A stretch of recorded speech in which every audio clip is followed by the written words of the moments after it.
More doom and gloom coming out of the White House today, paired with new dire warnings about Omicron ahead of Christmas. The CDC says Americans may want to reconsider celebrating the holidays with their families once again, now for the second year running.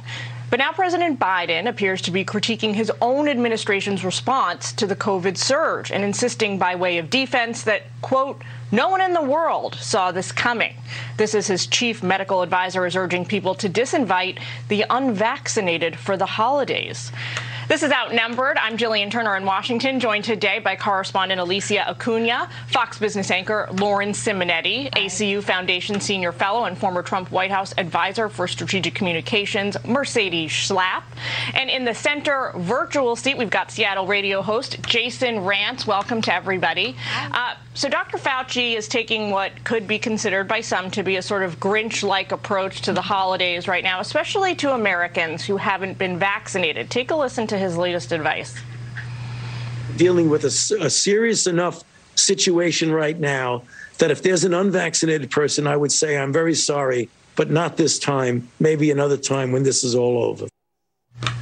All right, Jason, I'm going to come to you first. Personally, my family is meantime, the president is knocking his health team's response to COVID, saying it hasn't been good enough. Take a listen to this. If you go to the pharmacy, we hear this over and over again, empty shelves, no test kits. Is that a failure? No, I don't think it's a failure. I think it's, you could argue that we should have known a year ago, 6 months ago, 2 months ago, a month ago. But the answer is, yeah, I wish I had thought about ordering 500 million pills 2 months ago before COVID hit here. So the president's still blaming the unpredictability of COVID rather than taking any responsibility. Watch. How did we get it wrong? Nobody saw it coming. Nobody in the whole world. Who saw it coming? All right, so Fauci says, Jason, that we should exclude people who aren't vaccinated from Christmas this year. What I was going to say a minute ago is that, by way of a personal anecdote, my family's scaling back the holidays this year because I have an infant daughter, so she's obviously unvaccinated, but she also has basically zero immune system at her age, which brings me to the question I want to ask you, which is, there doesn't seem to be any guidance set aside for people unlike me who don't have any, who are unvaccinated, right, who have family members who are unvaccinated, who also don't have any particularly vulnerable people in their households. Why should they scale back Christmas and exclude unvaccinated people?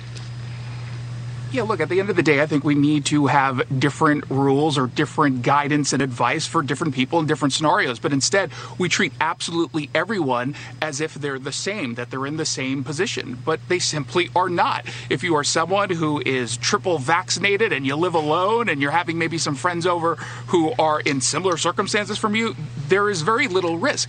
I think we need to start looking at Omicron as a way to reset the conversation around COVID. All of the data that we have so far suggests that it basically gives people the cold. And while that data could certainly change, and we have to be aware and pivot if that happens, why don't we look at this and say, hey, this is actually a positive in the context of COVID not actually going away. If you are vaccinated and this evades the vaccine, there's new information, research out of Oregon that suggests you might even have some sort of super immunity from Delta, which is deadlier. But at the end of the day, what's driving me nuts, and I think it's driving a lot of people crazy, is the fact that we are treating a virus that has a 1% death rate as if it's a 1% survival rate. And we have to start updating our guidance. Mercedes, so the president says we didn't see Delta coming, we didn't see Omicron coming.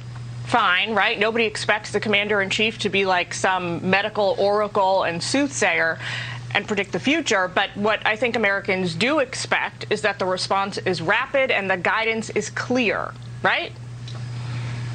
Right. Well, I actually was surprised that Joe Biden would have made that comment about not seeing that these variants were going to come through, because we know that the scientists have been talking about this for quite some time. And remember, the Omicron variant hit South Africa.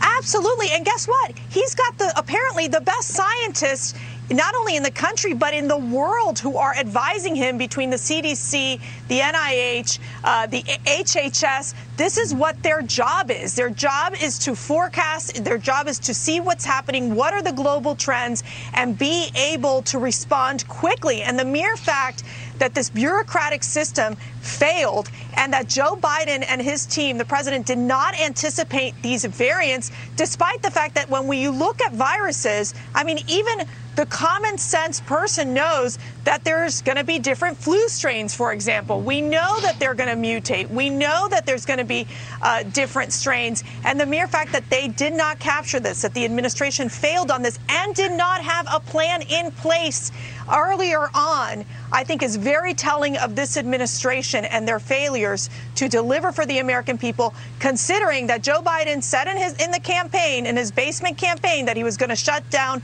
the virus, which he has failed to do so. So, Lauren, the federal government has prepaid for 500 million test kits, and I think it's a total of 13 million doses of these new 2 antiviral COVID pills. But by all accounts, listening to the public health experts, Americans are not going to have access to any of this stuff for weeks, if not months. And what do you need before you can even get prescribed those pills, Paxlovid or Molnupiravir? You need a test. Okay, so we don't have enough tests. This is mind-blowing. And not only do we not have a test right now, because people are being responsible and they're trying to make sure as we gather tomorrow for Christmas Eve that we can be safe with our friends and family. We don't have access to the test. But wait, the president didn't even sign the contract for those 500 million tests that are on order, and the virtual website where we can order them. It's not even set up. So this whole thing is a mess. So, we're being responsible. We're getting vaccinated. We're getting boosted, and we're getting tested if we can. You know what happened in Australia yesterday? The Prime Minister, Scott Morrison, remember, this country was like locked down completely for 2 years. Yeah. He's like, yeah, you know what? We're not going to restrict you anymore. Lockdowns don't work. Just show personal responsibility and have at it, Australia, because Omicron is really transmissible, and there's nothing we can do to stop it. Personal responsibility. And that's what Australia is doing, and I think that changed the tone for how we approach this virus.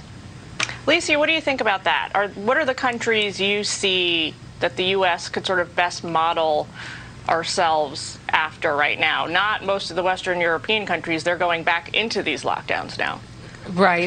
But I totally can pick up on what Lauren is saying there, and with regard to Australia, because I think we've forgotten somewhere along the way, especially with this Omicron variant, that yes, we have to learn to live with COVID, but I think we've forgotten about the living part of it, not just that we have to get tested, we have to have masks and all of that.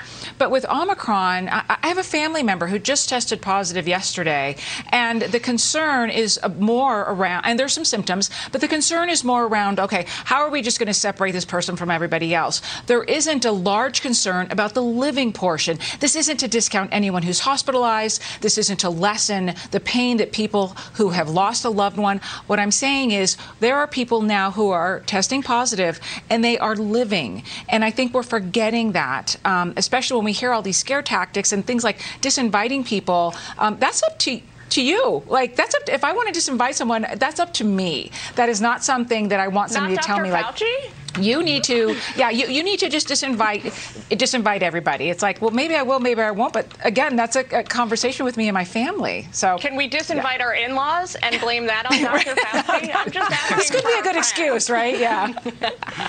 All right, guys, we got to take it away for a minute, but we'll be right back. And next, we're going to look at a possible Biden-Trump rematch. Both now, the former president and the current president, are saying maybe. We'll talk about that.